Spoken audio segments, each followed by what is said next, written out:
Bien chers enfants de Notre-Dame-des-Neiges, nous sommes heureux de vous retrouver pour cette dernière vidéo de l'année sur le catéchisme. Nous avons pu terminer le mois dernier l'approfondissement des 10 commandements nécessaires pour une vie chrétienne. On pourrait dire le minimum requis. Aujourd'hui, nous allons approfondir les 8 béatitudes qui sont le chemin du davantage, du plus grand amour de Dieu en vue de la sainteté. Ces 8 béatitudes que nous allons lire ensemble ont été données par Jésus en premier à ses disciples. Le texte de saint Matthieu nous dit « Voyant les foules, il gravit la montagne. Il s'assit, et ses disciples vinrent auprès de lui. En prenant la parole, il les enseignait en disant » Vous voyez, Jésus s'adresse à ses disciples en premier. Il s'assoit, donc il va faire quelque chose d'important. Et il leur dit « Bienheureux les pauvres de cœur, le royaume des cieux est à eux. Bienheureux les doux, car ils posséderont la terre. Bienheureux ceux qui pleurent, car ils seront consolés. Bienheureux ceux qui ont faim et soif de justice, car ils seront rassasiés. Bienheureux les miséricordieux, car ils obtiendront miséricorde. Bienheureux les cœurs purs, ils verront Dieu. Bienheureux les pacifiques, ils seront appelés fils de Dieu. Bienheureux ceux qui sont persécutés pour la justice, le royaume des cieux est à eux. » Comme les disciples autour de Jésus, mettons-nous à l'écoute de Jésus et suivons ce chemin de la sainteté. Nous allons maintenant commencer par voir que les béatitudes sont un vrai portrait de Jésus. Puis nous donnerons quelques raisons de vivre ces béatitudes et terminerons avec l'exemple de la vénérable Anne de Guigné qui les a admirablement mises en pratique et qui pourra concrètement nous aider à les vivre quotidiennement. Donc d'abord, première partie, les béatitudes, portrait de la vie de Jésus. Ce que Jésus nous demande de faire, de vivre par les 8 béatitudes, il l'a lui-même vécu à la perfection. Jésus est donc notre grand modèle à imiter. Suivre les béatitudes, c'est suivre Jésus, nous mettre à son école comme lui-même nous le demande, pour atteindre un jour notre but, le ciel. Nous allons maintenant donner quelques exemples dans la vie de Jésus, mais ils sont si nombreux qu'on ne peut tous les donner. Donc déjà, en lien avec la première béatitude, bienheureux les pauvres de cœur, le royaume des cieux est à eux. Lors de la nativité, l'ange dit au berger « Vous trouverez un nouveau-né emmailloté et couché dans une mangeoire. » De qui parle-t-on ici ? De Jésus, le Fils de Dieu, Dieu lui-même, qui s'est abaissé à ce point. Vous devinez que cet exemple illustre bien la première béatitude, comme on l'a dit au début.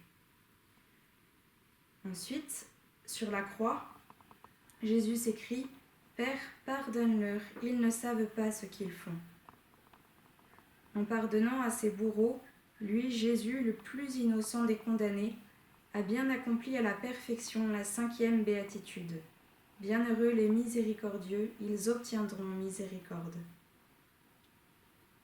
Le jeudi saint, Jésus dit « C'est la paix que je vous laisse, c'est ma paix que je vous donne. » Rappelons ici la 7e béatitude. Bienheureux les pacifiques, ils seront appelés fils de Dieu. Et un dernier exemple. Quelques-uns se mirent à cracher sur Jésus et le rouèrent de coups. Les gardes lui donnèrent des gifles. Ils enchaînèrent Jésus et l'emmenèrent pour le livrer à Pilate.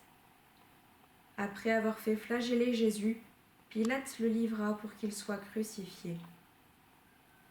Vous voyez bien ici un bel exemple pour la 8e béatitude. Bienheureux ceux qui sont persécutés pour la justice, le royaume des cieux est à eux. Et nous pourrions donner encore beaucoup d'exemples. Je vous laisse en chercher par vous-même dans toute la vie de Jésus. Mettons-nous à son école et alors nous serons vraiment heureux. Ça nous amène à notre deuxième partie. Pourquoi vivre les béatitudes ? Nous pouvons trouver bien des raisons de les vivre, et la première pour obéir à Jésus. C'est lui-même qui nous le demande. Et pourquoi nous le demande-t-il ? pour notre plus grand bien, pour notre bonheur, pour que nous devenions des saints. Nous lisons dans le CEC au numéro 1725. Les béatitudes répondent au désir de bonheur que Dieu a placé dans le cœur de l'homme. Vous l'avez remarqué, à chacune des béatitudes, Jésus a attaché une récompense. Même si celles-ci sont parfois obtenues dès 7 heures, le but premier à ne pas oublier est le ciel. Nous sommes faits pour le ciel et les 8 béatitudes sont comme les panneaux qui nous indiquent la route à suivre. Alors, nous n'avons pas à hésiter pour les suivre avec Jésus. Ainsi, nous serons heureux, nous rendrons Jésus heureux, car nous lui ressemblerons de plus en plus. On pourrait résumer ainsi les 8 béatitudes.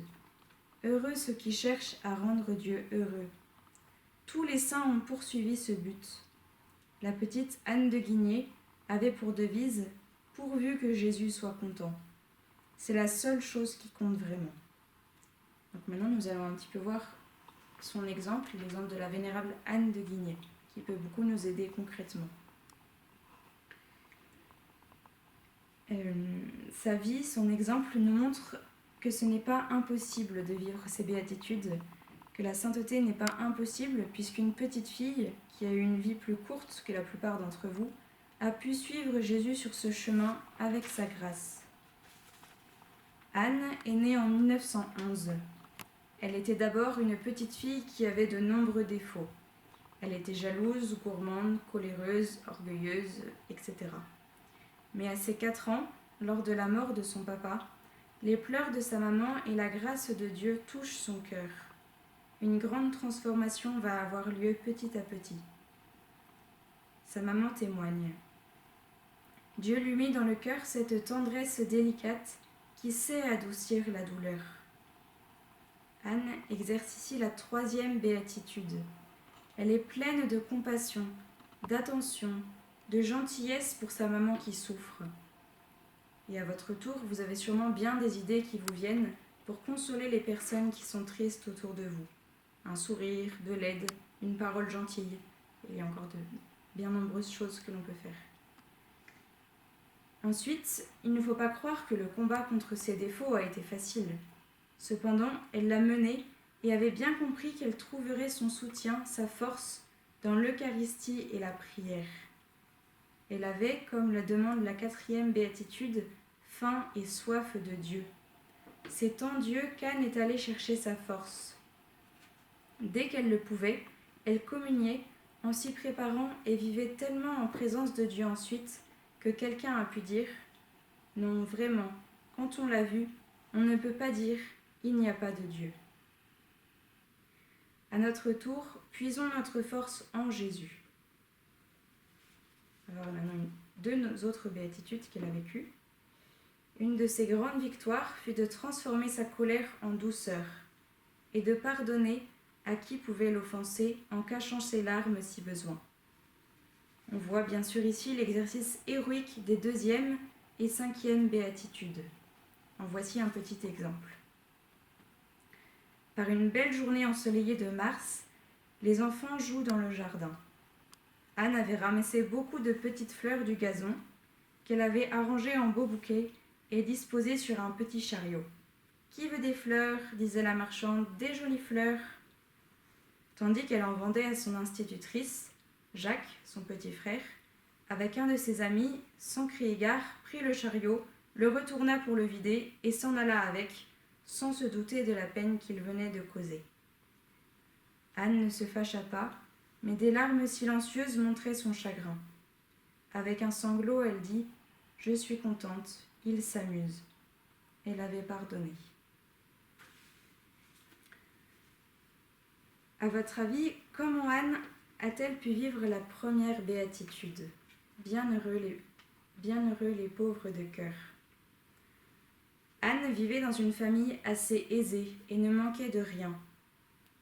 Eh bien, elle prêtait, parfois même donnait, sans se soucier de ce qu'elle aimait le plus. Cela notamment pour donner aux enfants pauvres. Elle choisissait les jouets les moins abîmés, ceux qu'elle aimait le mieux, sans quoi, disait-elle, je ne ferai pas de sacrifice.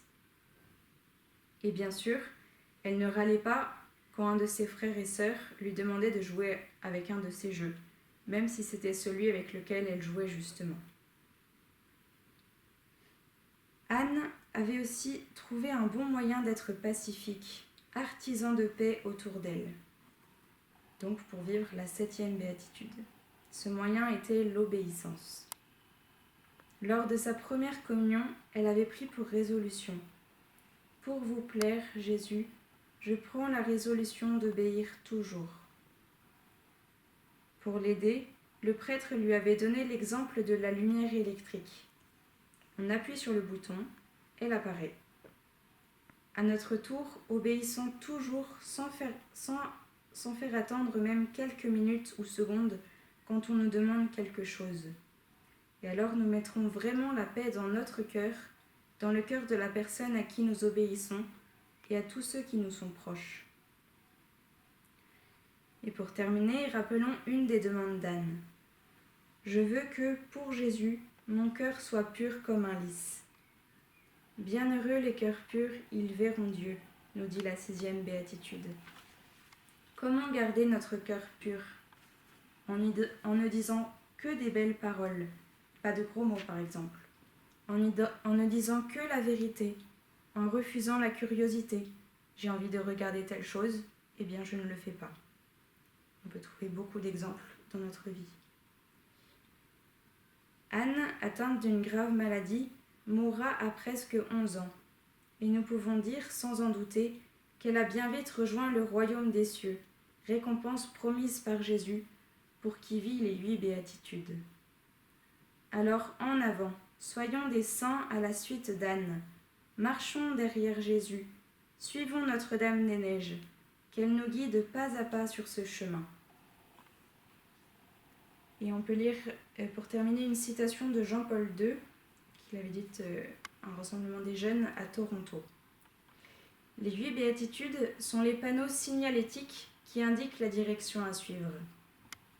Les béatitudes ne sont que la description d'un visage, le visage de Jésus. En même temps, les béatitudes décrivent le chrétien. Elles sont le portrait du disciple de Jésus. Voilà un beau programme pour ce prochain été. Vivons pour le ciel et pourvu que Jésus soit content. Nous avons aussi dit dans l'introduction que les béatitudes sont en premier adressées aux disciples de Jésus. Ainsi, prions tout particulièrement pour les consacrés, pour tous les consacrés du monde, pour qu'ils soient fidèles. Et nous prions tout particulièrement pour nos 2 frères qui prononcent en ce jour leurs vœux perpétuels. Nous les confions à la Sainte Vierge qui a été la première à suivre Jésus sur ce chemin de la sainteté. Et je vous propose que nous disions ensemble un Je vous salue Marie pour eux. Je vous salue Marie, pleine de grâce. Le Seigneur est avec vous. Vous êtes bénie entre toutes les femmes, et Jésus, le fruit de vos entrailles, est béni. Sainte Marie, Mère de Dieu, priez pour nous pauvres pécheurs, maintenant et à l'heure de notre mort. Amen.